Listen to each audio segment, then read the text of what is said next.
Hello everyone, welcome to my online classroom. Last class में हमने theorem 7 और theorem 6 और 7 देख लिया था हमने। ठीक है, तो मतलब कि सिंपल से ये बोल रहा हूँ मैं कि सारे थ्योरम्स खत्म हो गए हैं। ठीक है, अब ऑब्वियसली थ्योरम का एप्लीकेशन रहेगा कि अप्लाई कर पा रहे हो कि नहीं कर पा रहे हो। 1000, 1500, 10,000 सवाल कितने भी बना के दे सकता हूँ मैं।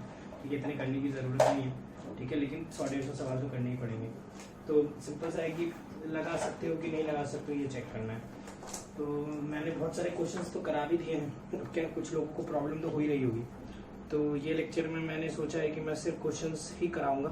ठीक है, अगर बहुत सारे क्वेश्चंस हो गए तो फिर स्टार्ट करेंगे अपने next topic, that is graph of logarithm, और फिर लॉगरिथमिक इक्वेशंस वगैरह वैसे स्टार्ट करके पढ़ लेंगे।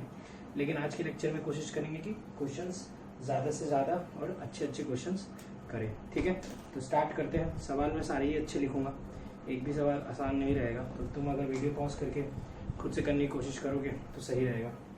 ठीक है, उससे पहले एक नोट लिखा देता हूँ। ठीक है, एक नेचुरल लॉगरिथम होता है, वो मैं अभी नहीं बताऊंगा, नेक्स्ट लेक्चर में बताऊंगा। ग्राफ बनाऊंगा और जब इक्वेशन पढ़ा रहूँगा तब बताऊंगा। अभी मैं तुमको एक कॉमन लॉगरिथम के बारे में एक चीज़ बता देता हूँ। ठीक है, कॉमन लॉगरिथम नाम की चीज़ होती है। ये क्या रहता है? Log x with base 10। ठीक है ना, इसको हम आज के बाद log x लिखेंगे। इसका मतलब है कि अगर बेस में कुछ भी नहीं लिखा है, सिंपल सा है बस, अगर इस आज के बाद बेस में अगर तुमको कुछ भी नहीं लिखा हुआ दिखे तो तुम समझ जाना बेस में क्या लिखा हुआ है, 10। ठीक है ना, तो बाय डिफॉल्ट अपने को 10 कंसिडर करके क्वेश्चन सॉल्व करने हैं। ठीक है, स्टार्ट करते हैं। अपना पहला सवाल लिखता हूँ मैं। इफ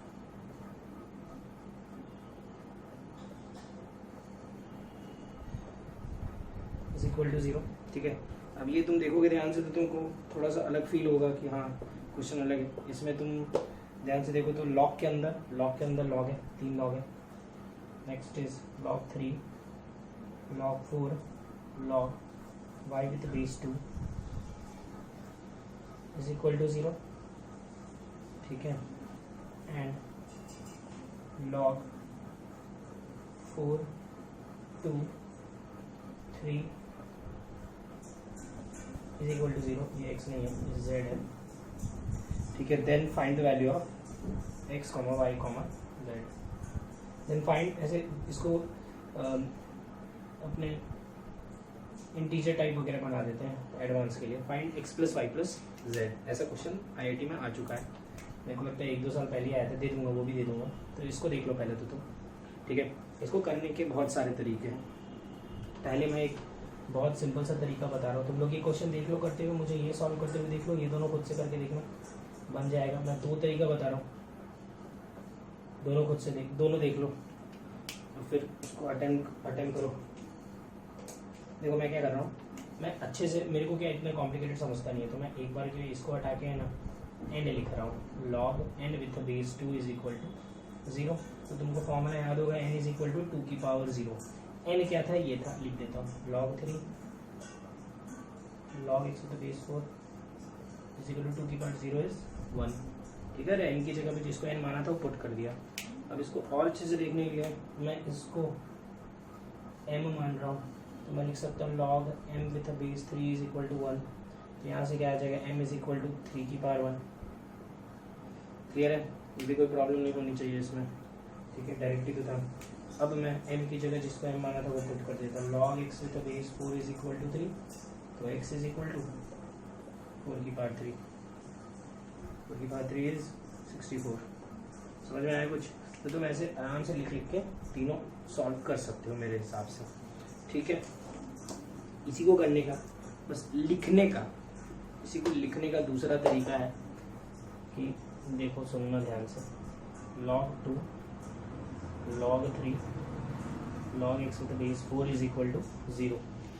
ठीक है, अब यहाँ पे क्या, हम ये डायरेक्ट n वगैरह लिखने की जरूरत नहीं है, सीधा बोल सकते हो दिस इज इक्वल टू 2 की पावर 0। फिर जो भी आएगा उसके अकॉर्डिंग दूसरा, फिर तीसरा, जैसे बोल सकते हो ना कि ये पूरा डायरेक्ट फॉर्मूला लगा देते हो, ये वाला log n with base a is equal to x, तो a की power x is equal to n। तो यहाँ पे क्या आ जाएगा, दिस इज इक्वल टू 2 की पावर 0, दैट इज 1। ठीक है, फिर उसको सॉल्व कर लेंगे। जैसे लिख देता हूँ log 3 log x with the base 4 is equal to 2 की पावर 0 दैट इज 1. ठीक है, फिर लिख सकते हैं दिस इज इक्वल टू 3 की पावर 1, फिर x इज इक्वल टू 4 की पावर 3. हो गया काम खत्म. ठीक है ना, ऐसे डायरेक्ट लिख लो. मेथड 3 क्या रहता है? मेथड 3 मेरे को सबसे बेस्ट मेथड लगता है.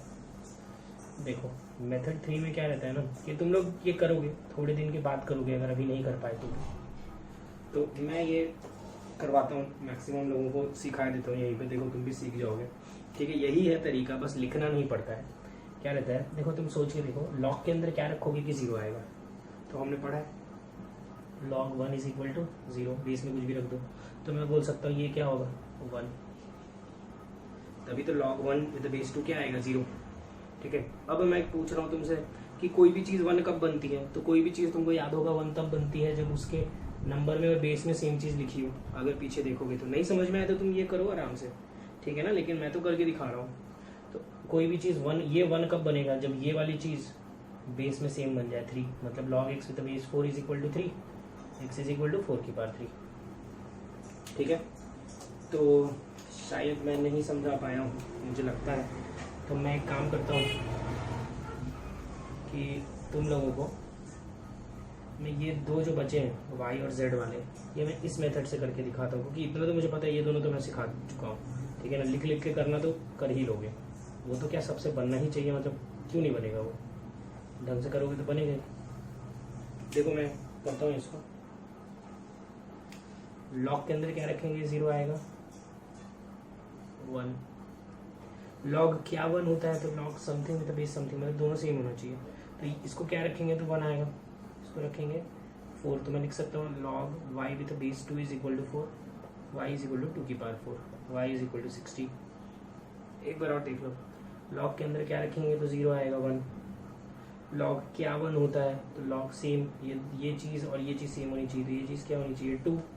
log z with base 3 is equal to 2, z is equal to 3 की पावर 2, दैट इज 9. हमको क्या पूछा था, हमको पूछा था sum x plus y plus z 64 plus 16 plus 9 that is 89. ठीक है, समझ में आया ये. तो आगे बढ़ता हूँ और अच्छे क्वेश्चंस कराता हूँ. नेक्स्ट क्वेश्चन देखो. ठीक है, धीरे धीरे करवाया था लास्ट क्वेश्चन, बहुत जानबूझ के धीरे करवाया था, क्योंकि क्या उस टाइप के क्वेश्चन IIT ने बहुत बार पूछा है. ये तो मैं चाहता था कि तुम एकदम अच्छे से उसको समझ लो. देखो सेम टाइप का क्वेश्चन करा रहा हूँ. 10 की पावर log p के अंदर log q के अंदर log x with base r is equal to 1. ठीक है, एंड log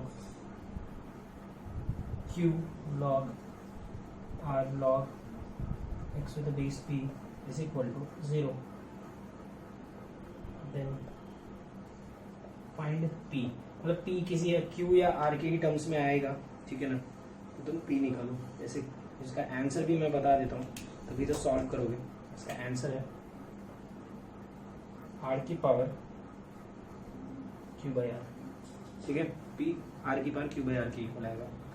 तो करता हूँ मैं सॉल्व. देखो सबसे पहले आसान वाला कर देता हूँ. लिख लिख के करना हो, जैसे मैंने n और m मान के किया था, तब तो तुम कर ही लोगे. मैं तो समय नहीं वेस्ट करूँगा, और तुम लोग को भी बोलूँगा कि ये सीखने की कोशिश करो, क्योंकि हार्ड वर्ड तो नहीं है यार, सीख जाओगे. लॉग के अंदर क्या रखेंगे कि 0 आएगा, ऑब्वियसली 1.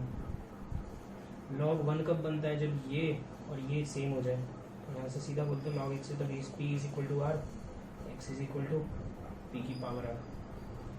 देखो 2 लाइन में ख़त्म किया है. ये सीख जाओगे ना तुम जिस दिन, तुमको 2 लाइन भी नहीं लिखना पड़ेगा, सोचना भी नहीं पड़ेगा, तुम सेकेंड्स में आंसर निकाल लोगे. ये 1. ठीक है, तो अब सिंपल सा ऐसे ही स्टार्ट करते हैं. देखो यहीं पे इसको गंदा करते हैं. 10 की पावर में क्या रखेंगे तो 1 आएगा, तो 10 की पावर में ऑब्वियसली 0 रखेंगे तो 1 आएगा. ये चीज़ 0 होनी चाहिए. ये लिख देता हूँ यहाँ पे.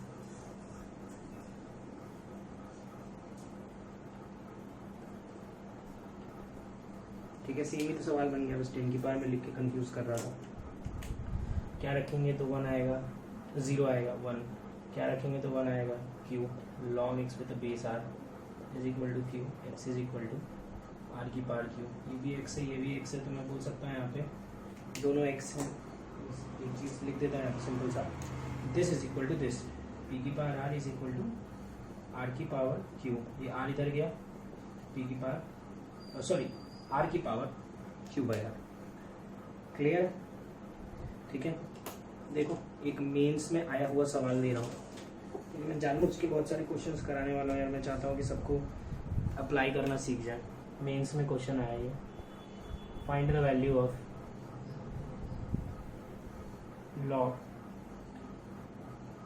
log 3 विद बेस 2, बेस में 10 लिख देता हूँ, कंफ्यूज मत होना।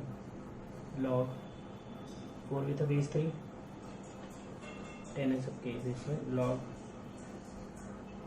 5 with base 4 dot dot dot log के अंदर log 1024 विद बेस 1023। ठीक है, इसकी वैल्यू निकालने बोल रहा है, तो तुम देखोगे ध्यान से, तो लॉग के अंदर लॉग लॉग लॉग बेस में सेम है और प्लस का साइन है, तो तुमको प्रॉपर्टी पता है। लिखता हूँ log a plus log b is equal to log a b, multiply हो जाते टर्म्स। देखो वही कर रहा हूँ, लॉग बेस में 10 और सारे टर्म्स को जो भी अंदर लिखे हैं लॉग के अंदर, लॉग देख के कंफ्यूज मत होना। 1024 विद बेस 1023। ठीक है, अब मैं इसको लिख सकता हूँ log 3 बाई log 2, बेस में क्या है तो कुछ भी लिख सकते हैं, तो खाली छोड़ देता हूँ। ठीक है, खाली छोड़ने का मतलब है 10 तो लिख ही दिया है, और खाली छोड़ने से फायदा ये भी होगा कि बाद में अगर कुछ और लिखना है तो वो भी लिख सकते हो। ठीक है, वैसे तो खाली छोड़ दिया मतलब 10 लिख दिया है। ठीक है, टेंशन ही नहीं, तुमको जो लिखना है लिख दो, तुमको 2 लिखना है तुम 2 लिख दो, तो 2 लिख देता हूँ, 2 लिखने से थोड़ा फायदा भी होगा। तुम कुछ भी लिख सकते हो और खाली छोड़ना है तो खाली भी छोड़ सकते हो। ठीक है, कोई टेंशन नहीं है, ध्यान से देखते जाओ, ये कट गया ये कट गया ये कट गया ये कट गया ये भी कट गया। ठीक है, ये log 2 विद बेस 2 हो गया 1, और ये होता है क्या होता है वो तो ठीक है, लेकिन पहले जो मैं बचा हुआ अच्छे से लिख तो देता हूँ। log के बेस में 10, log 1024 विद बेस 2, पहले मैं ये सॉल्व करता हूँ।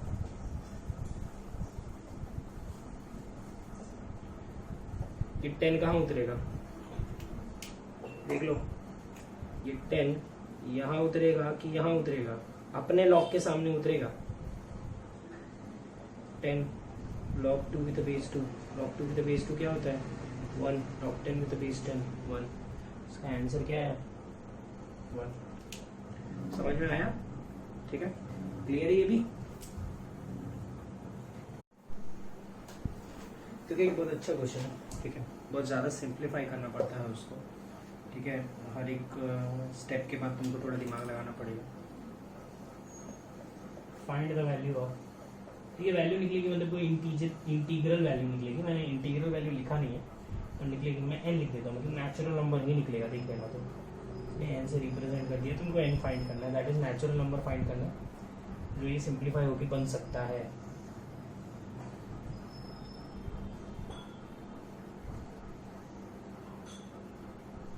ठीक है, ऐसा कुछ लिख के सारे मैंने जो भी बेस में लिखा है वो लिख दिया, जो भी नंबर है वो लिख दिया। ठीक है, तो अब तुम बोलोगे सर स्टार्ट कैसे करें?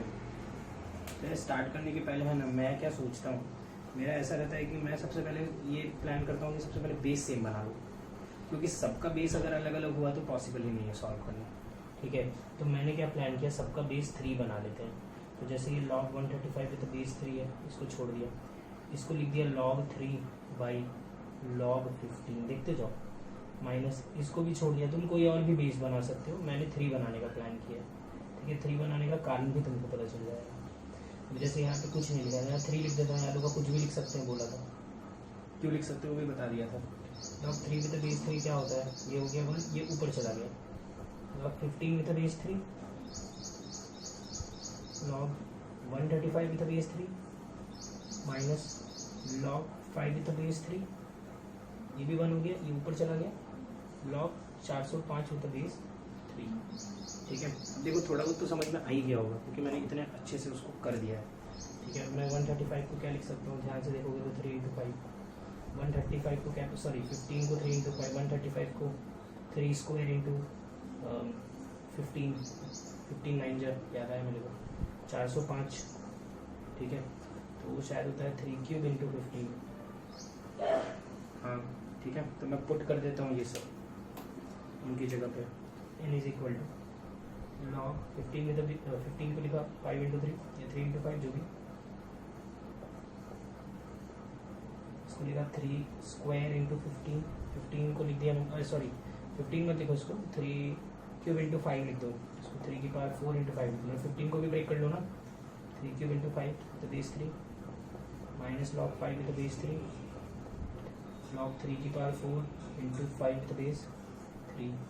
ये क्या बन गया, ध्यान से देखोगे तो log 5 with base 3 plus log 3 with base 3, ये बन गया log 3 cube with base 3 plus log 5 with base 3 minus log 5 with base 3, और ये लॉग 3 की power 4 with base 3 plus log 5 with base 3। ठीक है, अब मैं क्या कर रहा हूँ, इसको मान ले रहा हूँ t, ये भी t, ये भी t, ये भी t, ये भी t। अरे देखने में आसान लगेगा, बस t का कुछ करना वरना थोड़े ना, तो क्या आसान सा बस दिखेगा, इसीलिए मैंने लिख लिया, क्योंकि तुमको पता ही है मैं लिखता ही हूँ ये चीज़, तो लेकिन मुझे फिर समझने में प्रॉब्लम होने लगती है। n इज इक्वल टू ये 1 और ये t, 1 प्लस टी, ये 3 बन जाएगा, वो बताने की जरूरत नहीं है, 3 प्लस टी माइनस टी, और ये 4 प्लस टी, और 4 कैसे बनेगा वो नहीं बता रहा मैं, इसको मल्टीप्लाई करोगे तो T square plus 4t plus 3 minus T square minus 4t cut गया, 3 आ गया। ठीक है, तो आंसर तो मैंने निकाल दिया नेचुरल नंबर। अब अगर तुम इसको कोई और बेस लेके सॉल्व करते हो तो ज़्यादा सही रहता, क्योंकि ऐसा कुछ समझ में आया है तुमको, ये मुझे तुमको कुछ समझ में आया, ये सब क्लियर हो जाता अगर तुम कोई और बेस लेके सॉल्व करके दिखाओ इसको। तो कोशिश करना कोई और बेस लेके सॉल्व हो जाए, बाकी तो ठीक है, ये भी चलेगा अगर तुमको ये भी समझ में आ गया है तो आगे बढ़ते हैं। ठीक है, नेक्स्ट क्वेश्चन की तरफ। अब ये क्वेश्चन जेईई एडवांस 2018 का है। मैंने बहुत जल्दी दे दिया है कि पता नहीं, लेकिन मुझे पता है कि बना ही लेंगे, तुम में से बहुत सारे लोगों से बन जाएगा, जिनसे नहीं बनेगा कोई टेंशन नहीं है, क्योंकि का फील नहीं आया होगा अभी तक, धीरे धीरे करके आ ही जाता है। log 9 with base 2, ठीक है, into root 7 1 upon log 7 with base 4। ठीक है, सबसे पहले बता देता हूँ, ये 2 ये पूरे की पावर में मतलब 2 और ये मल्टीप्लाई होगा, ये तुमको पता होगा, तो मैं लिख सकता हूँ log 9 with base 2, ठीक है, का होल स्क्वायर ही रहने देता हूँ अभी, और ये ऊपर चला जाएगा तो 1 अपॉन है, तो तुम समझते हो ना, ये और ये क्या हो जाता है, इंटरचेंज। तो मैं लिखता हूँ log के अंदर, यहाँ तो आ जाएगा log 9 with base 2, sorry interchange किया नहीं, यहाँ तो आ जाएगा 2 और ये वाली चीज़ यहाँ आ जाएगी log 9 with base 2, ठीक है, इंटू सेम सिमिलरली यहाँ पे log 4 with base 7, ठीक है, इसमें 2 मल्टीप्लाई कर देता हूँ, log 9 with base 2 into log 2 और बेस में log 9 with base 2। तो ये तुमको थोड़ा सा अजीब लग रहा होगा देख के, इंटू ये तो बहुत इजीली सॉल्व हो जाएगा, कर लेंगे इसको। ठीक है, ये 2 ऊपर चढ़ा के क्या लिख सकते हैं 4, ठीक है, तो यहीं पे कर लेता हूँ, ये 2 हटाया यहाँ पे और इसको हटा के यहाँ पे लिख दिया 4। अब तुमने एक चीज़ पढ़ी होगी, मैं नहीं पढ़ाई है, कि इसको और इसको इंटरचेंज कर सकते हैं, अगर देख के भी समझ में आ रहा है तो सफिशिएंट है। अभी तो 4 की power log 9 with base 2 log 9 with base 2 into 4 की पावर log रूट 7 को 7 की पावर 1/2 लिख देता हूँ विद बेस 7। ठीक है, ये तो तुमको समझ में आ गया होगा, हो जाएगा 1, क्योंकि ये और ये सेम है, ये तो हो गया 1, 4 की पावर 1 इंटू ये 1/2 उतरेगा और वो 1 हो जाएगा, तो 4 की पावर 1/2, 4 की पावर 1/2 इज 2, 4 इंटू 2 इज 8। तो ये तुम देख लो, मैं फिर से बोल रहा हूँ, ये मेंस में नहीं आया था, ये एडवांस में आया था, जो कि हार्ड वाला पेपर होता है। ठीक है, मेंस तो बहुत ही कंपैरेटिवली इजी होता है, तो ये मेंस में आया हुआ सवाल है, सॉरी एडवांस में आया हुआ क्वेश्चन है। तो अगर बन गया हो तो फिर तो खुशी की बात है कि हाँ चलो वो भी बना लेंगे, लेकिन अगर नहीं बना है तो उसका सोल्यूशन भी मैंने लिख दिया है। ठीक है, नेक्स्ट क्वेश्चन देखो,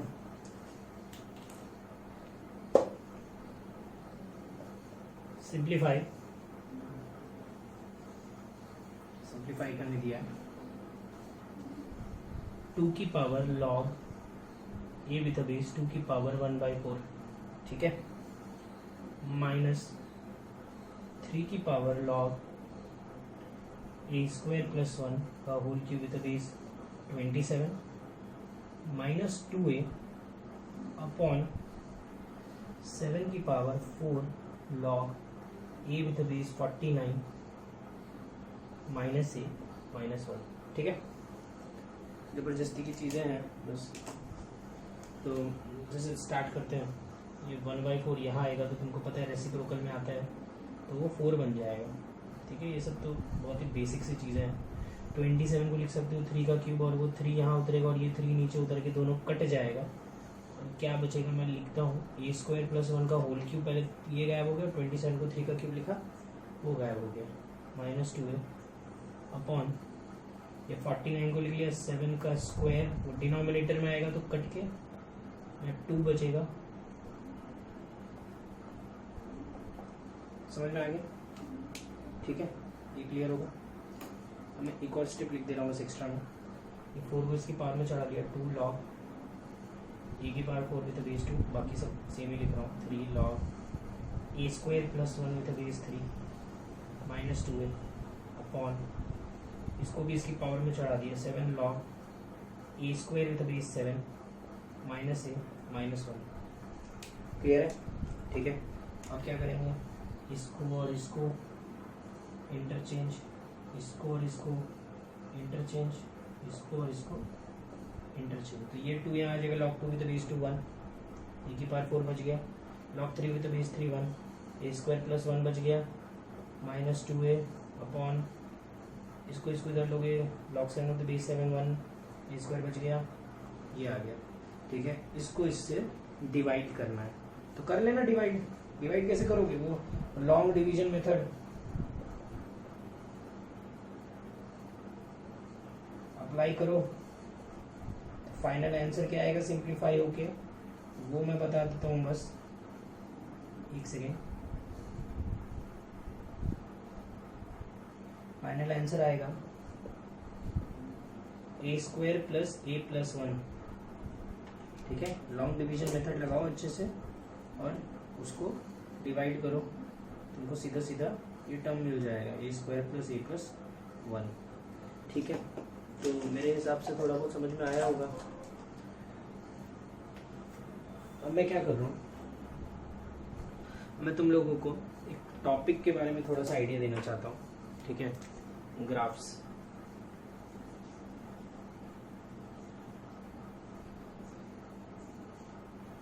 ठीक है। अब जैसे क्या है ना कि तुम लोग जैसे एक चैप्टर का नाम सुने होंगे, टॉपिक का नाम सुने होंगे कैलकुलस, ठीक है। तुम लोगों को फिजिक्स में सर पढ़ा भी रहे हैं डिफरेंशिएशन, और एक इंटीग्रेशन नाम की चीज़ अगर पढ़ाई होगी तो डिफरेंशिएशन प्लस इंटीग्रेशन तुमको सर पढ़ा भी रहे होंगे, ठीक है, फिजिक्स में। अब ये दोनों एक्चुअली मैथ्स का पार्ट है, ठीक है। तो कैलकुलस बहुत इम्पॉर्टेंट होता है, मतलब बहुत इंपॉर्टेंट है मैथमेटिक्स के लिए। तुम बोलोगे सर कैलकुलस का मतलब क्या है, तो कैलकुलस और कुछ नहीं, वही कैलकुलेशन से आया है, ठीक है ना। मतलब 16th सेंचुरी के पहले कैलकुलस वर्ड ही नहीं था, ठीक है ना, मतलब सॉरी मैथमेटिक्स वर्ड ही नहीं था, मैथमेटिक्स लोग नहीं बोलते थे, मैथ्स नहीं बोलते थे लोग, कैलकुलस बोलते थे, मैथमेटिक्स को ही कैलकुलस बोलते थे, ठीक है ना, कैलकुलेशन को ही मैथमेटिक्स बोलते थे पहले, समझ गए ना। तो इसका कैलकुलस का मतलब होता है स्मॉल पेबल, ठीक है, छोटे पत्थर। तो वो क्या, जो छोटी छोटी चीज़ें होती है, जैसे तुमने सर ने तुमको तुमने देखा होगा सर को लिखते हुए dx dy dt, ये सब टर्म, ये छोटे छोटे चीज़ों को रिप्रेजेंट करते हैं, एकदम small x small y small t small time change, ठीक है। तो कैलकुलस में हम सारी चीज़ें ये सब पढ़ेंगे, dx dy dt।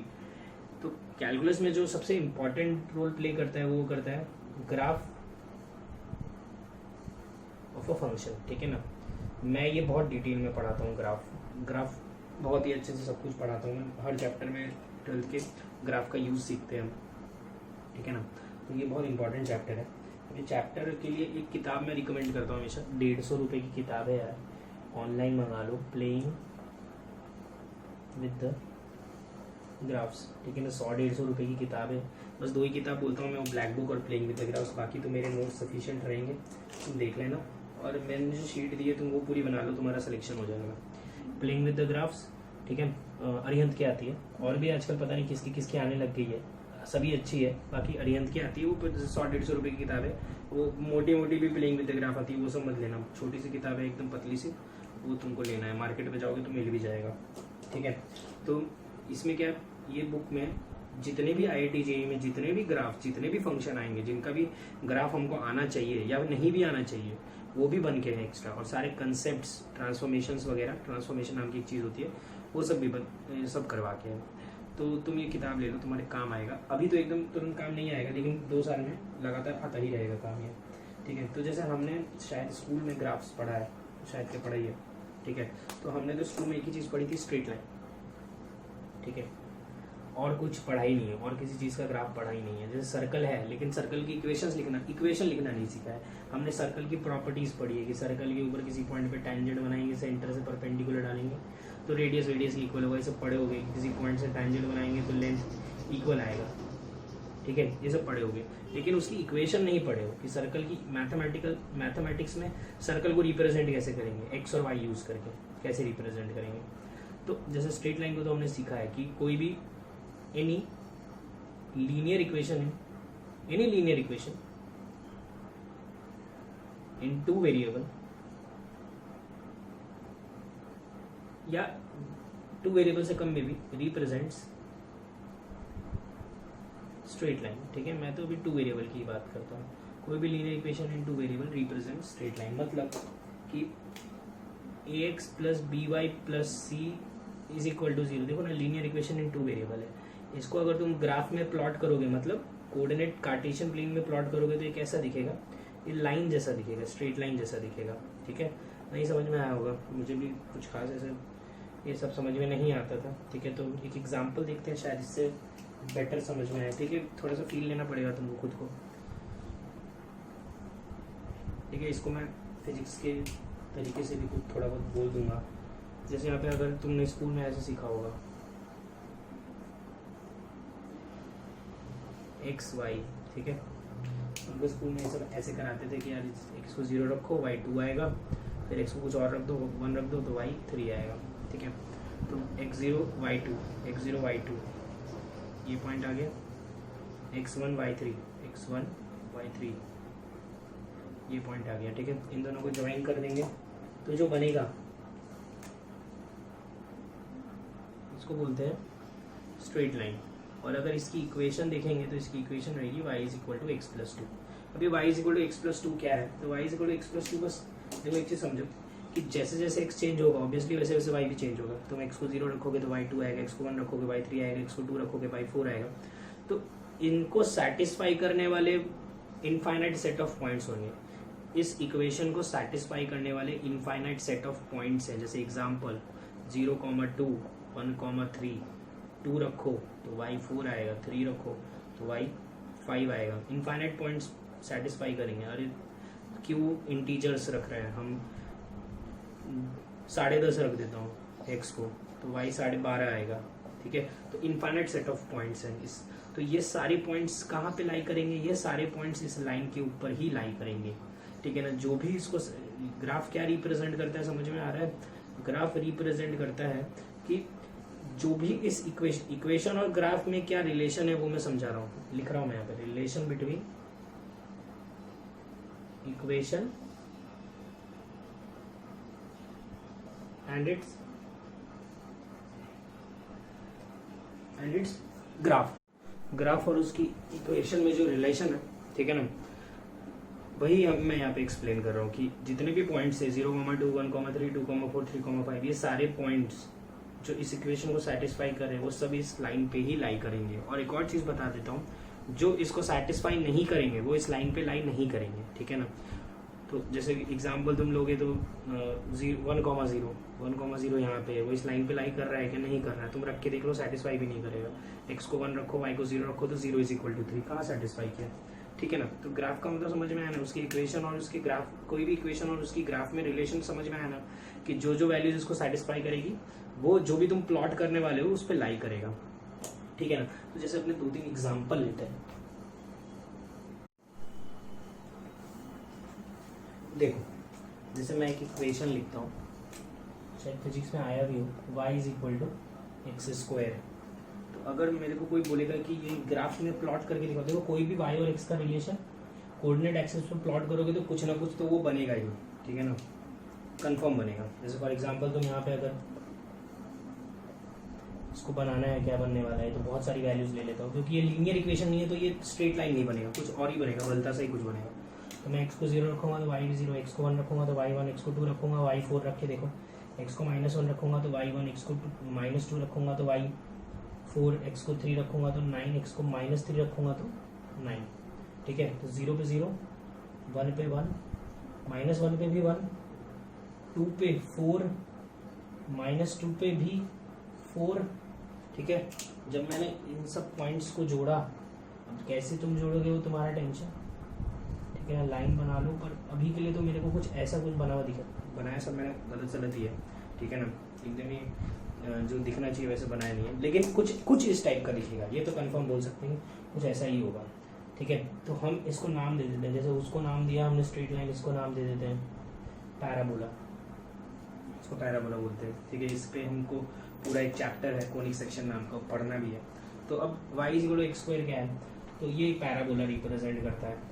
तो जो भी इस इक्वेशन को सेटिस्फाई करने वाली पॉइंट है वो इस पैराबोला पे लाई करेगी, इस पैराबोला पे। क्वाड्रेटिक है, तुमने ये पैराबोला वर्ड सुना भी होगा शायद, हाँ सुना होगा तुमने 10th में, ठीक है ना। इसको ये क्वाड्रेटिक इक्वेशन है, वो पैराबोला दिखता है, देखो बना के भी दिखाया, ठीक है।